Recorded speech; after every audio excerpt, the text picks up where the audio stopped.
Hi, this is Tina Powell, host of In the Suite, where I sit down with top women leaders and some of the biggest names in the financial services and the wealth management industry.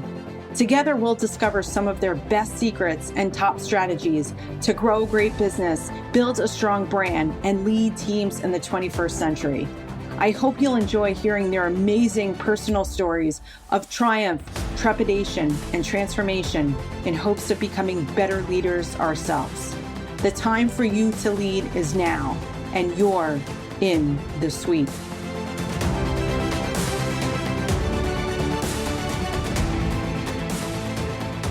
The name Diana Britton is synonymous with wealth management. After all, Diana spent the last 11 years of her journalism career at WealthManagement.com, where she currently serves as managing editor.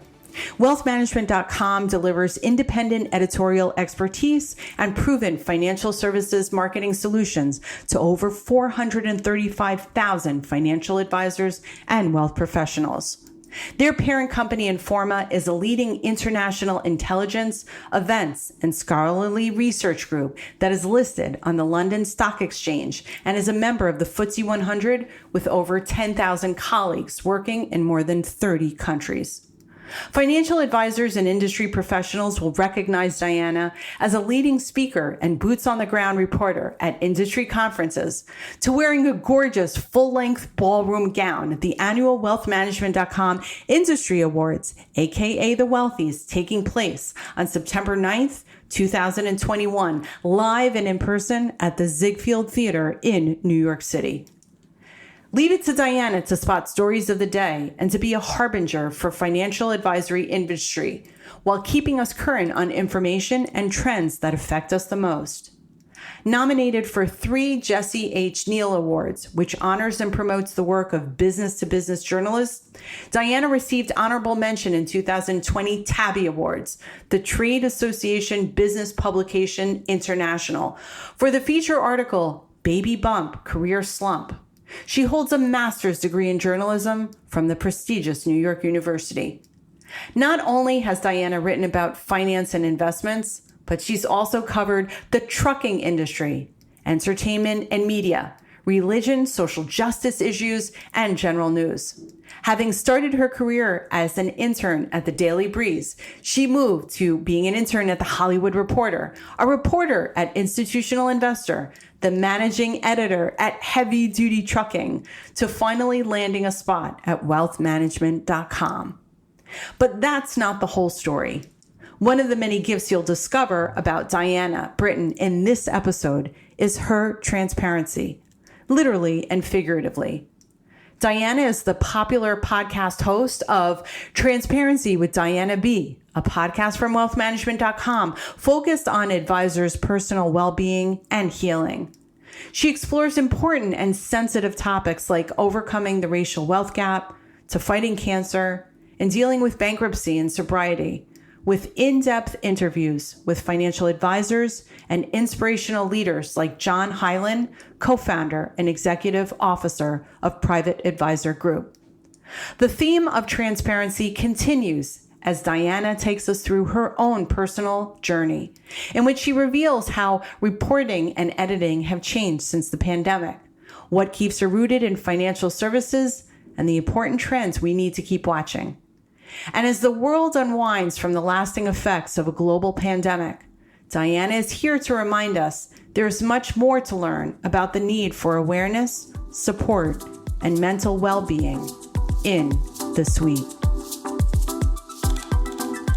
Wow, Diana Britton, take a seat in the suite. It is so great to see you. I am excited for today's podcast with you. Wow, how are you doing? I haven't seen you in ages. Are you back in the office yet? No, I'm still working from home. So excited to be here. Thank you so much for having me on. I've been working from home for the last year or so. I'm literally working in the boiler room in my basement. The timing was great. We bought our house on Long Island before the pandemic broke out and sold our apartment in Queens right before the pandemic hit as well. So timing couldn't have been better. We've just working here with my two kids, Billy and Tina, your namesake. So all's well, doing well here. Oh, that's so great. How old are they now? 5 and 2, but soon to be 6 and 3. Tina will be 3 in June 1st. Oh, congratulations. Wow. Happy birthday, Tina, June 1st. And my daughter is born in June too, which isn't that awesome? Yeah, awesome. I feel like you and I are in this middle period, right? Where definitely what timing for you and your husband that you had this house. And now I feel like we're like, even though we're in virtual mode right now, we're full on virtual, we're starting to see the tea leaves. And we know that Q4 is going to look different. So before you're in Long Island right now, but even before that, you really are a native of LA. And I don't know that people know that about you, Diana. You have a really fascinating background. So you definitely switched coasts before the pandemic, which is a really good thing in addition. Yeah. So I grew up in a beautiful beach town on the cliffs in Southern California. It's called Palos Verdes, or PV as we called it. And I miss it so much. I miss California. I miss the weather. And it's been a tough winter here on the East Coast. We had a lot of snow and, sort of having to work from home through the pandemic with 2 kids and my husband working from home too. It's hard to get out of the house when it's so cold. And now at least the weather's better. You can go take a walk. And I'm not sure what your experience has been, but I think it's also been hard just being away from my family, they're all in Northern California now, in the Sacramento area. So I just recently had my mom come out to New York and visit. She's fully vaccinated now, but I haven't seen her in more than a year. And so it was just quite a reunion. So guess where I was on March 5th of 2020. Guess where I was? Just take a guess. Sacramento? Yeah, California. I was in LA. Oh, nice. And so my uncle, who does comedy, rented out a small theater. And so my mother's the oldest of 9. And so we all went. And we had plans to go months in advance. And I said, I'm still going. I'm still renting the Airbnb. I remember, Diana, Wow. The Airbnb had like all of the hand sanitizers and all the Lysol and all of that. Like, this is over here and that's over there. And so right before the pandemic that happened. And now I finally just had my dining room table filled with my kids and my cousin, of course, my mother, who's now fully vaccinated. So it's kind of like a similar situation. I just think it's interesting that you have the family in LA. That's where I was. My mother grew up in San Diego area. She migrated here earlier in her 20s. That's awesome. Sometimes I don't know why I'm on the East Coast, but that's where the jobs are, I guess, for my family. But I'd love to dig into that, Diana, because again, that was, I've known you for many years now, and I wouldn't have put the 2 and 2 together for the California. So I know that I'm curious about that origin story. Yeah. So after I graduated from undergrad, I had a degree in communications, but I just couldn't really get a job. And I didn't really have a lot of practical, technical knowledge or skills that could be used in the workforce. It was just very, very theoretical. I didn't really get a lot of practical usage out of my undergrad. And so I decided I wanted to get a master's in journalism because I just really enjoyed writing.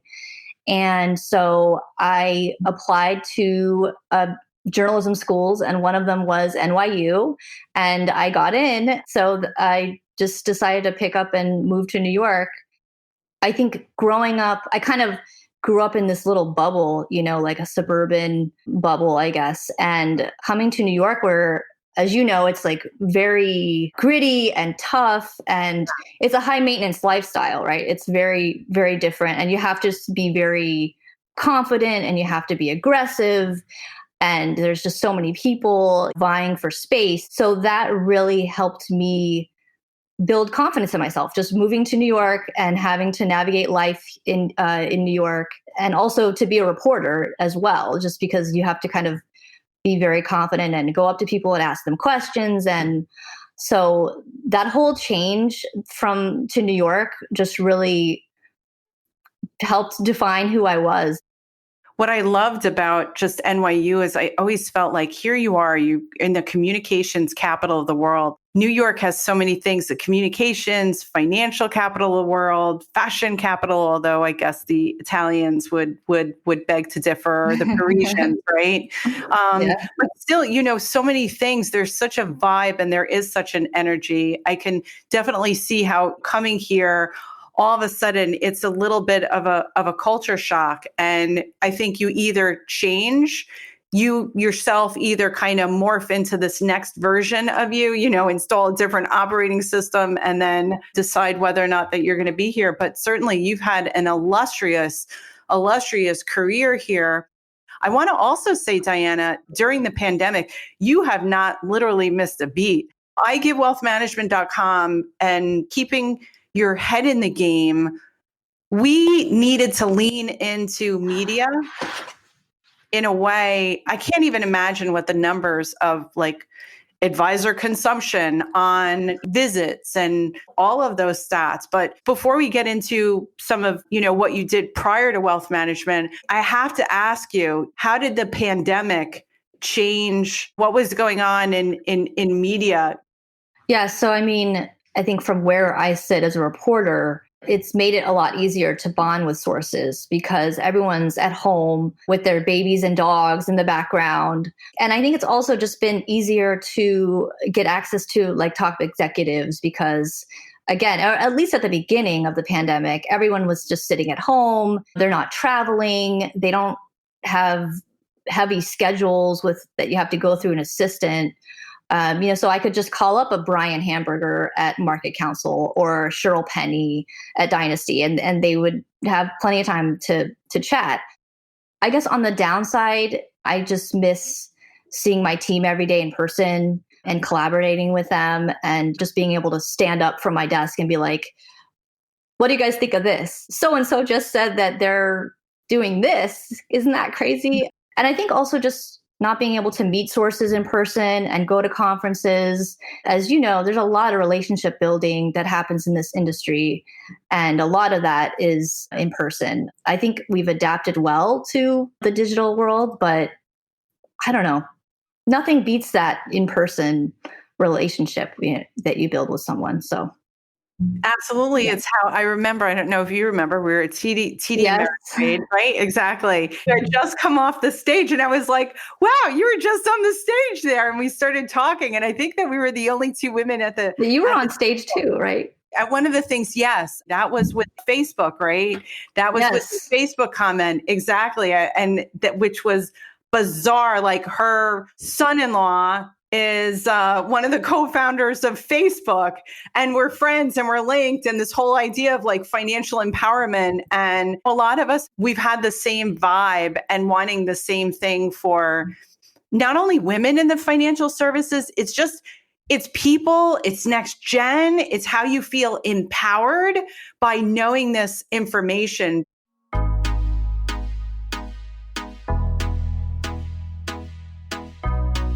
If we looked back at your career, you're able to write around so many different topics, right? Many people might not know that, hey, you were an intern at the Hollywood Reporter. You were also a reporter at Institutional Investor. You spent time at the Daily Breeze. You were also managing director of Heavy Duty Trucking. I mean, this is like when you report, you have to really understand these ecosystems and verticals. Why did you decide that wealth management and financial services was it for you, or at least it for now?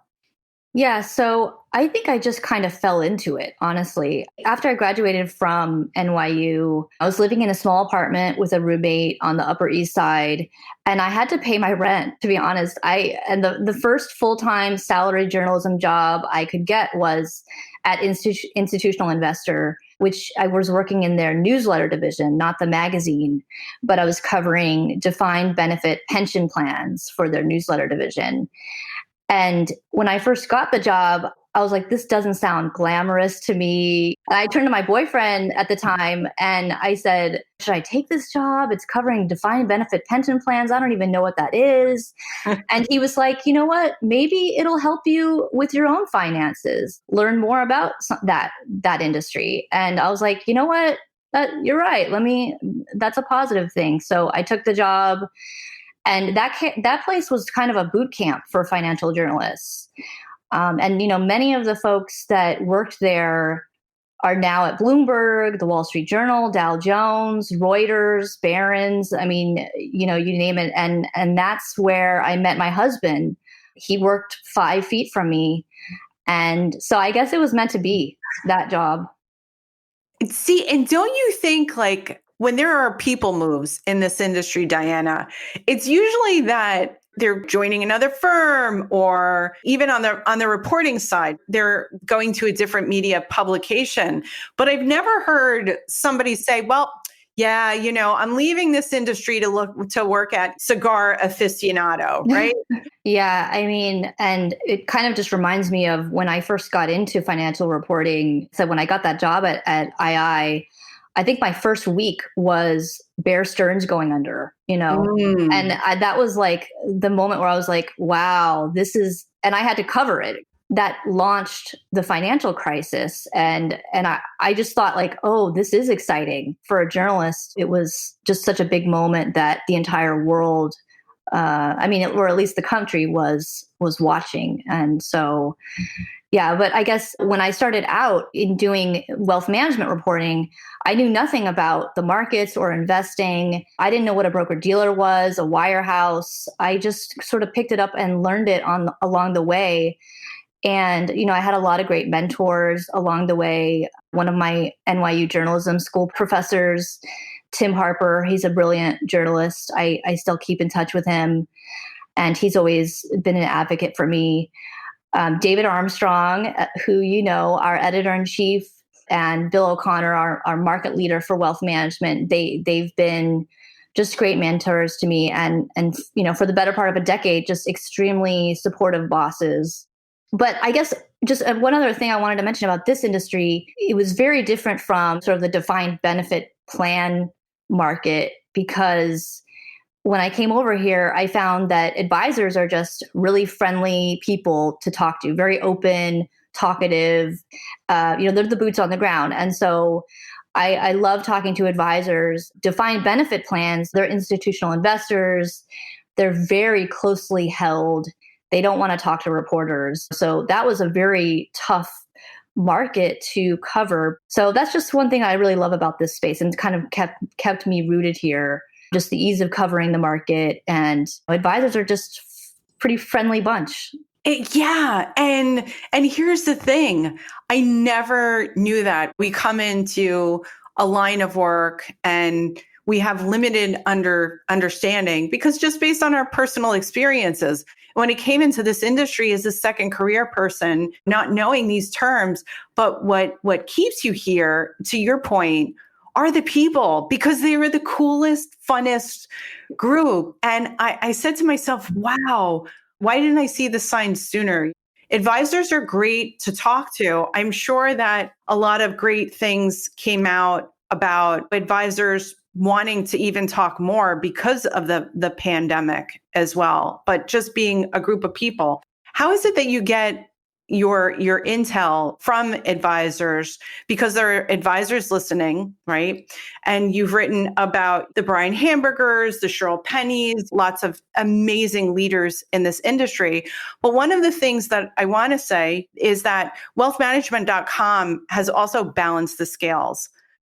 And so what would be your recommendation for advisors listening that are like, wow, I know that I'd love to get in touch with the Diana Britton and make myself available and get to talk to you about what they're doing right now, especially while we're in this messy middle period going now in person. What would be your advice? Yeah, I mean, I think us reporters just want to have sources that will talk openly and honest with us about what trends they're seeing, their biggest challenges, the biggest bugaboos that they come across in their business. Obviously, we're writing about all the big companies, the ecosystem that surrounds the advisor, the custodians, the broker-dealers, the fintech vendors that provide the platforms that they're on, the RIA service providers like a Dynasty or a Focus or a Hightower, the big players like that. So if they are part of those or they know something about those, that's always helpful, and keeping an ear to ground about that.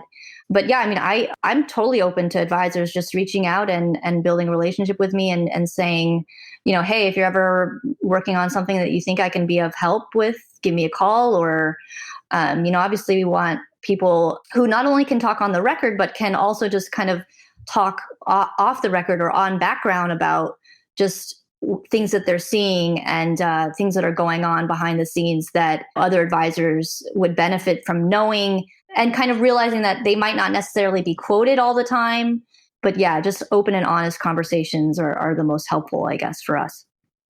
That's really interesting. I like how you positioned it and saying like, hey, you're not going to always get quoted, but what a great idea to have an intelligent conversation and really an energized discussion around what's going on right now. So yeah, your main motivation shouldn't be, let me call to get mentioned in the press somewhere.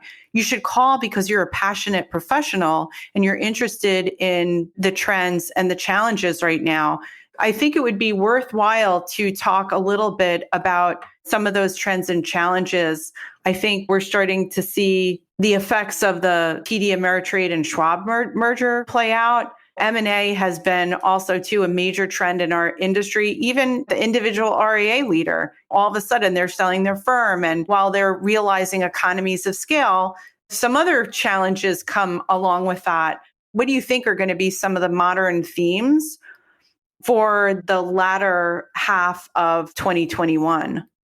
Yeah, I mean, I think COVID has accelerated several trends that were already starting to materialize before the pandemic started. So for many years, older advisors went along without written formal succession plans. But the pandemic, I think, really woke a lot of folks up and caused them to really examine their business continuity plans, driven somewhat by regulatory scrutiny there, but also people having to switch to a digital environment with the pandemic. And ultimately, I think it caused a lot of folks to speed up their succession plans. And it caused the industry to get a lot more creative in terms of how they were getting deals done.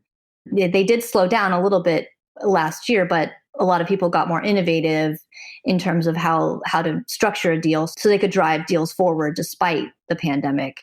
Another trend that I think it accelerated is the move to a more digital advisor workstation and more digital client experience. I mean, we've been talking about those trends for years, and there were a lot of like sort of tech holdouts, and folks didn't want to move away from like legacy processes and procedures that they've had for years. But I think the pandemic really just caused a lot more firms to get on the bandwagon and get robust tech platforms in place. And just to be able to run their businesses from anywhere, they had to get on that bandwagon. And then another trend that I've seen is I think independent broker-dealers are really expanding their services to advisors. And I mean, I've seen them kind of evolve over the years to become sort of just very large RIAs.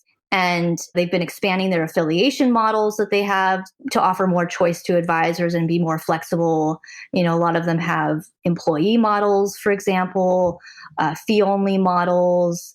Some have these internal succession planning platforms, sort of like an investment bank almost in-house, so that advisors don't have to go outside to get help with M&A deals and to get deals done. They can go to their independent broker-dealer. But yeah, I guess those are some of the trends I've seen recently. Yeah, I would agree. And you just named some really good ones: succession, technology, and the expansion of service, which, as it relates to the client experience, if you already have this captivated group of advisors, why not see how you can scale your platform? And with technology and integration right now, it's just the perfect array of all of these things kind of coming together and clashing at one time. So it's very exciting. There's been so many moves. And of course, wealthmanagement.com has been on the cusp of this.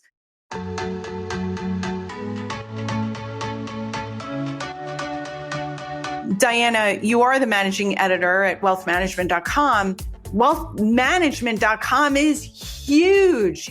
How does wealth management fit into Informa for those people listening who don't know? Yeah, so Informa is a business-to-business events, intelligence, and scholarly research group. And we sit within our events group, which delivers not just live events, but digital content aimed at connecting professionals with knowledge, ideas, and opportunities. So that's where we come in, delivering relevant content for wealth management professionals, bringing them the insights they need to run a better business on a daily basis. And, we're also collaborating more with our Informa colleagues on financial services related events, such as Inside ETFs, Wealth Stack, and the upcoming Inside Wealth, which is a virtual conference at the end of April. And of course, we have our annual Wealthies, the Wealth Management Industry Awards program, it's crazy. It's in our 7th year. It doesn't seem like it because I feel like the first year we did it, I had just had my son.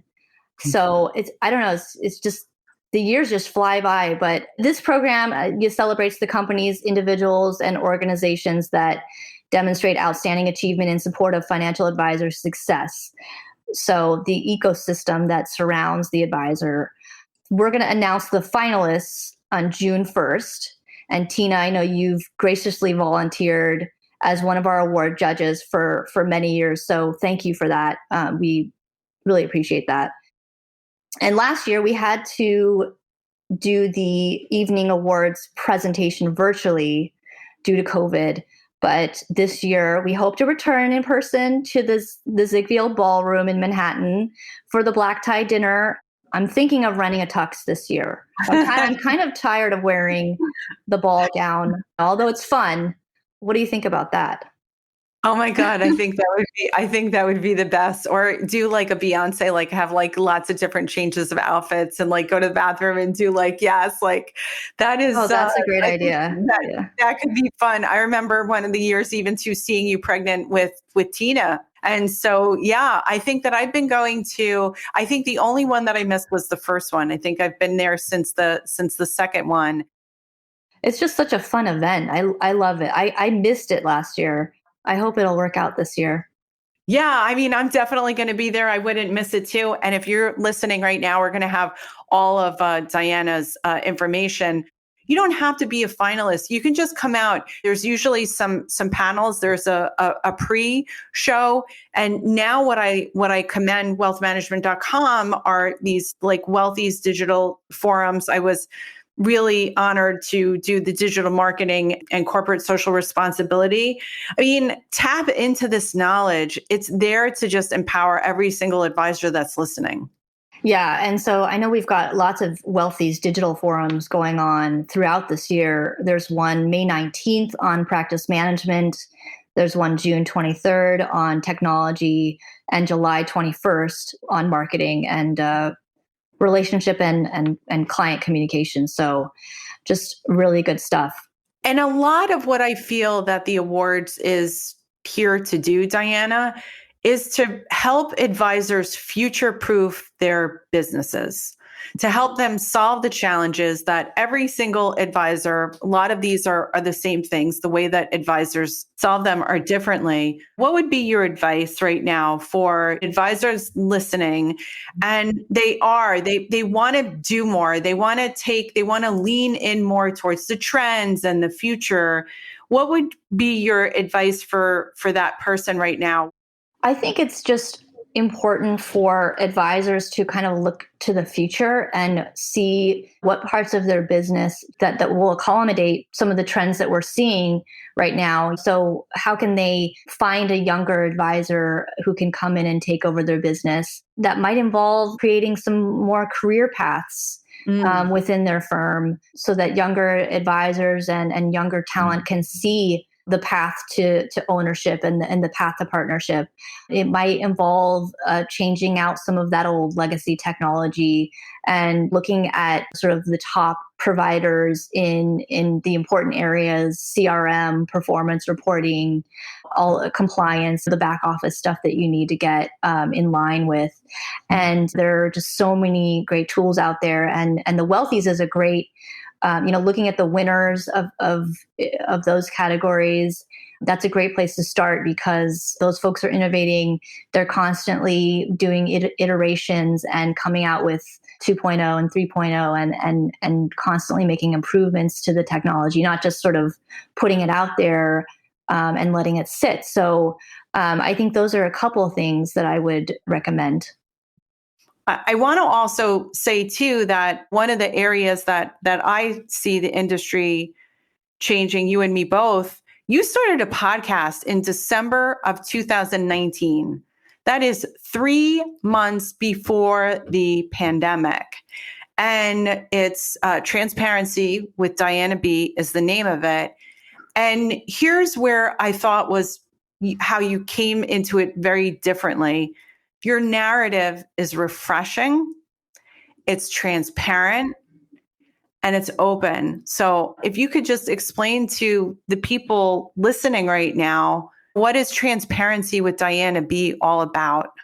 Yeah, so I had the idea because I was kind of looking out at the landscape of the wealth management coverage, I guess, editorial coverage out there. And I was just seeing a lot of mostly like practice management and business management and how do you do M&A and how do you do prospecting and marketing.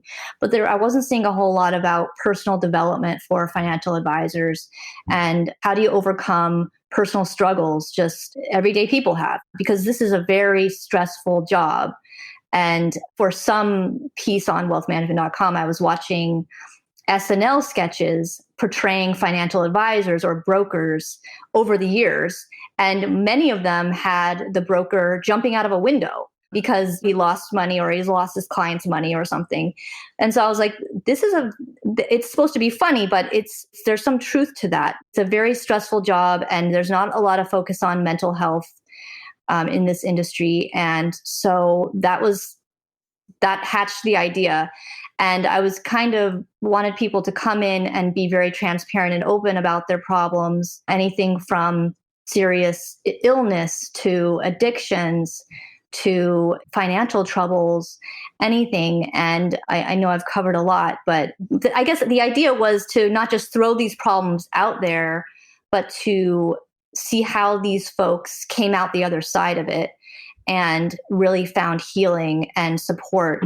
And so that other people that might be listening can also find healing and support if they're going through something similar, or if they have loved ones or clients even going through something similar. And I think a lot of these are just anyone can relate. I'll just point to one that sort of really impacted me. I've learned a lot from hearing these stories and really loved hearing these stories from these advisors. And I think I haven't experienced much trauma and hardships in my own life. But to hear these stories, it's really helped me better understand folks that are going through really hard times. And it also kind of has given me a different perspective on life and how to better enjoy life, how to live in the moment and to prioritize things that are important. That's sort of some of the things that I've learned from folks. That's a beautiful takeaway right there.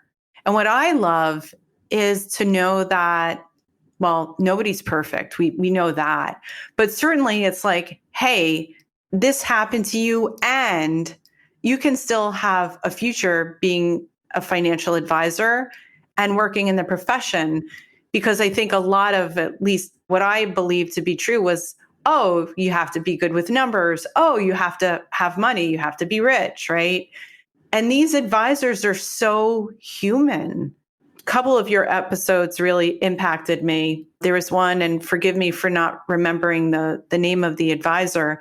He talked about taking an international trip where he fell ill and that he needed to be like helicoptered away from where he was, and that nowadays when anybody's traveling internationally, I'm like, oh, you have health insurance, right? You know where like the nearest hospital is and what would happen if, and you have cash just in case, and you can access money, and you have all those things figured out. And then there was recently Brian Walsh Jr., who talked about post-traumatic stress disorder and being in a car accident. And I mean, these are real stories that really humanize, I think, the profession. Yeah. And I think another thing that kind of pops up in a lot of these is when people get into these situations in trauma and hardships, the planner kicks in. And so their profession really kicks in, and that can help them through it a lot of times. But like I was thinking one that really resonated with me was with John Hyland, who's the co-founder of Private Advisor Group, a large RIA in New Jersey. And a lot of people in the industry, they know John, but few people know his personal story of battling AML, which is the most deadly form of blood cancer. Not once, not twice, but 3 times he battled it. And he talks about facing his mortality, the difficulties of just grueling treatment he went through, and having to tell his wife and kids. And the reason it resonated with me so much is that my father died of cancer in 2016. He had pancreatic cancer, different than John's, but pancreatic is the most aggressive form of cancer. And so, I was with my dad during the last days of his life, giving him drugs to ease his pain. But that John's experience really resonated with me because that was one of the most painful experiences of my life so far, with losing a parent. But yeah. I'm sorry about your dad. And I think it takes such courage, and John's story as well, too. And I know John, and he's an unbelievable individual. He's so positive. And I think we all appreciate from the pandemic. I appreciate just being alive. I appreciated being alive before the pandemic, even things that used to bother me. I'm like, hey, no problem. It's this better version of all of this. And in hearing these stories again, I think humanizes the profession and wants to get more young people involved. I think that was also, too, another great suggestion. Like, think about how you can get next gen involved, and certainly look at some of the business leaders who have been able to do it. And there are examples of it. And hearing these stories really humanizes people. And you realize that, aren't we so blessed to be amongst these great leaders? The industry is made up of people who really care about one another, and we can all learn something from one another. So we'll have the link. Diana's podcast is everywhere, certainly on wealthmanagement.com, but you're on Apple, Google, Spotify, all the places. So listen to a few of those stories. Hey listeners, you can now text me at 201-581-3983 to join our text-based community in the suite. After you do that, we'll be lifting you up, inspiring you, and supercharging your life and your career with awesome quotes, resources, videos, and tips we learned from our great guests. It couldn't be any easier. Just text 201-581-3983 to join. One of the things where I think where you and I have really gelled, I've seen you on stage at all of the conferences and really leaning into senior leadership. You have a great relationship with them. As someone you've been at wealthmanagement.com for almost 11 years, how do you think that we could do a better job? You shared a fantastic quote recently. It was Women's History Month, that women still represent just 18% of financial advisor headcount. And we know the industry to be such a compassionate group of caring people that women would just be like, what an unbelievable career for a female. Yeah, I mean, Honestly, I wish I had the silver bullet, that would cause women to come flooding into this industry. But I think it will take women's initiatives that aren't just lip service. We've heard about women's initiatives and women's conferences for years. I think, like I said before, I think we also do need better career paths for women so that they can join an existing advisory firm and learn the ropes. And I think that may involve some alternative compensation approaches that just aren't based on production. Also, having paths to ownership will attract women and younger talent as well. Not just saying that you're going to be a partner on day one, but that there are factors and opportunities for that down the line. I think that'll attract folks. One thing I wanted to mention, Kate Healy, I was talking to her recently. She's the chair of the Foundation for Financial Planning.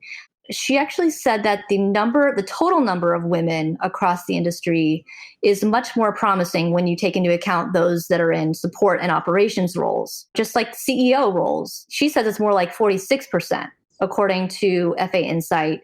And she argues that we may be doing ourselves a disservice and scaring women off by putting out the 18%.